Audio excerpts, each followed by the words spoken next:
Energy medicine includes things that are seen and perhaps unseen. That includes homeopathy. So there's many different perspectives. From the chemistry perspective, homeopathy is almost laughable. And from a physicist's perspective, perhaps they could explain it, but we wouldn't understand it because we're not very physics savvy.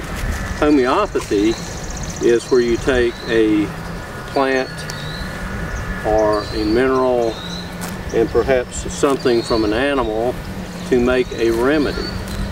And depending on the dilution of that remedy, it could have substance, or it may be so diluted that there's not a single molecule of that particular product left.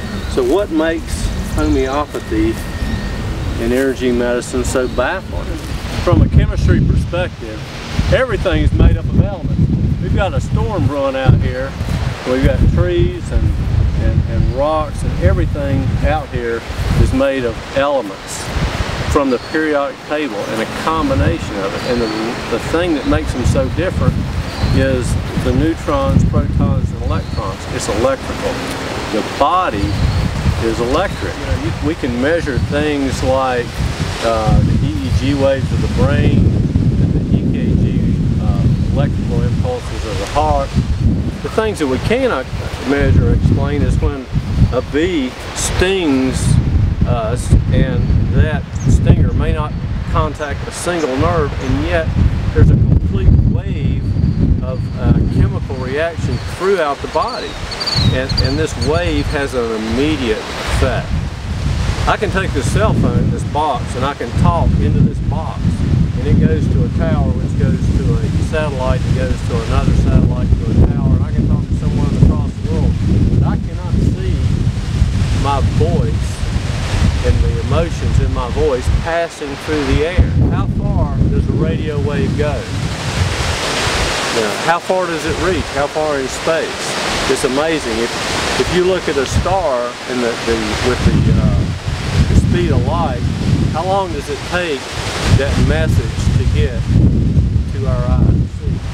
And then we have vision, and we have a terrific visual effect out here of substance and the air moving, but you cannot see this air moving. You can see the result of it in the trees, but you can't see the air itself moving. In light, if you see the substance of a horse or these flowers or this grass, and we visualize that, and we experience it, and we know it's there, but we can't see the waves, the light waves that come from that tree that I receive here on this piece of ground. This is an amazing thing.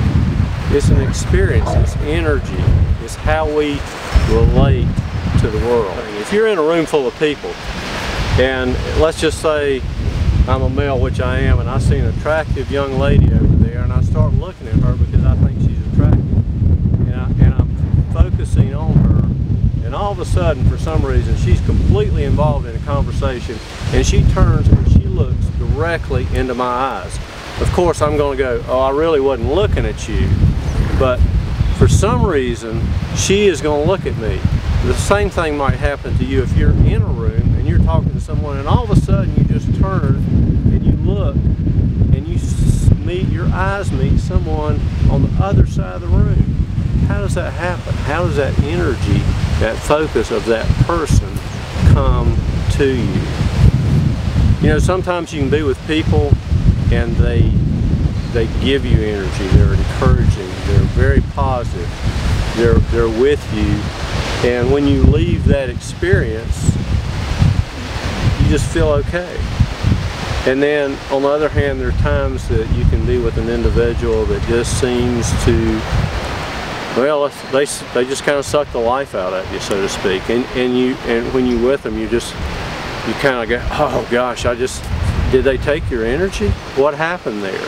So when we experience this world around us, and sometimes we experience things that are very encouraging, very positive. If we see a nice thing happen, we see a child playing with a puppy, for instance, it gives us a great feeling.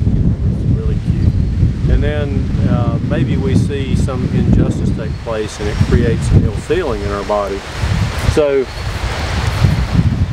the interesting thing about that is we do this to ourselves sometimes. If we create a positive thought in our mind, we have complete and immediate hormone integration. It is just like a wave of potential that happens within us. And by the same token, when we think of a negative experience, we create hormone disruption, a very negative thing. So we can talk about this from a mechanistic, linear anatomy, physiology, chemistry perspective, but that really doesn't explain how we experience this world that we live in. We experience energy all the time through our senses and through the vehicle of our body's most abundant substance, water. The water is the carrier of our energy. This is why we are so emotional. It's like waves of information. Is it really so far-fetched to believe that the atomic elemental energy combination of a plant, mineral, or any other substance can leave an energetic imprint in a fluid such as water as a homeopathic remedy?